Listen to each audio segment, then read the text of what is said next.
Our photojournalist Tahir Lee looks back on the life and times of Dr. Russell Anderson, an African-American icon.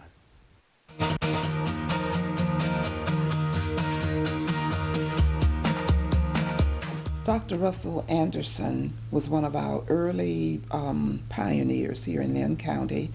Dr. Anderson overcame racial segregation by obtaining an education. He received his degree in biological science in 1928, followed by a master's in 1930 and his PhD in 1933. He came from the north, but once he migrated to Tallahassee, he opened the first medical clinic, one of the first medical clinics that was here in Tallahassee. In his autobiography, he talks about being the first African American to get a PhD from the Department of Science at the University of Pittsburgh, a huge accomplishment.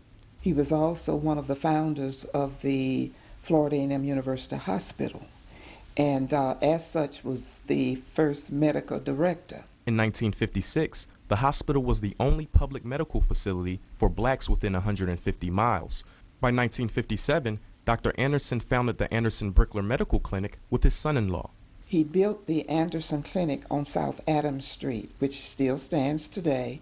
And the important thing about it is that this, his legacy is being continued by his son-in-law, his grandson, and his granddaughter. During Dr. Anderson's time at Florida A&M University Hospital, health facilities in Leon County were still segregated. We had TMH Hospital, but blacks could not go there for services, nor could any doctor practice, black doctor practice at TMH. Dr. Anderson was the first to make application to serve as a medical professional at TMH, but his application was rejected.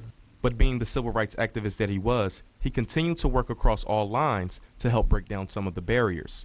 In Tallahassee, many people would attest to the services that they received from Dr. Anderson, delivering babies, healing colds, whatever, because that was where blacks went for their medical care. Dr. Anderson was the first African American to run for the Leon County School Board, and despite receiving the highest number of votes, he didn't win, losing to his opponent, a man with a 6th grade education. He is also one of the foot soldiers in the civil rights sidewalk downtown, because in addition to his open activism, he also gave money to help bail out some of the students who were arrested at Florida A&M during the bus boycott. When I asked Ms. Barnes why Dr. Anderson would be the perfect example of an African American icon, he was a person who persevered.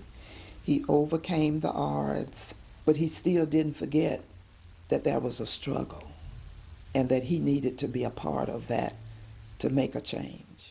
Dr. Russell Anderson paved the way for many African Americans over the years, making it possible for the once Foothill Hospital to not only serve as an administration center, but also provide students with quality health services. In Tallahassee, Tahir Lee, WTXL ABC 27, dedicated to you.